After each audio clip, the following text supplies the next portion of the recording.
اور قرآن اتنا اسٹرانگ ہے اس حوالے سے کہ بخاری مسلم میں جو حدیث شفاعت ہے، جو نبی الاسلام ہماری شفاعت کریں گے انشاءاللہ، اس کے اینڈ پہ آتا ہے کہ نبی الاسلام کہتے ہیں جب میں آخری دفعہ جہنم کی طرف جاؤں گا تو داروغ جہنم مالک علیہ السلام مجھ سے کہیں گے یا رسول اللہ اب آپ کا کوئی امتی بھی دوزخ میں باقی نہیں ہے سوائے اس کے جسے قرآن نے جنت میں جانے سے روک رکھا ہے۔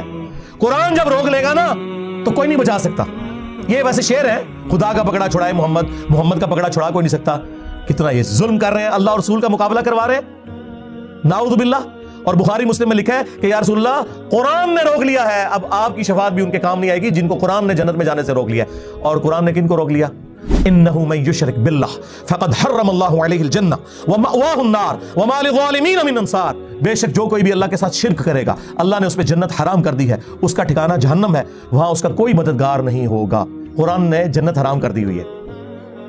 حتیٰ کہ بخاری اور مسلم دونوں میں حدیث ہے اللہ نے ہر نبی کو ایک مقبول دعا دی تھی جو اس نے دنیا ہی میں کر لی، لیکن میں نے اپنی دعا چھپا کے رکھی ہے قیامت کے دن کے لیے، اور میری اس دعا سے میرے ہر امتی کو نفع پہنچے گا سوائے اس شخص کے کہ جس نے دنیا میں اللہ کے ساتھ کسی قسم کا شرک کیا۔ شرک is the most sensitive issue in the sight of Allah.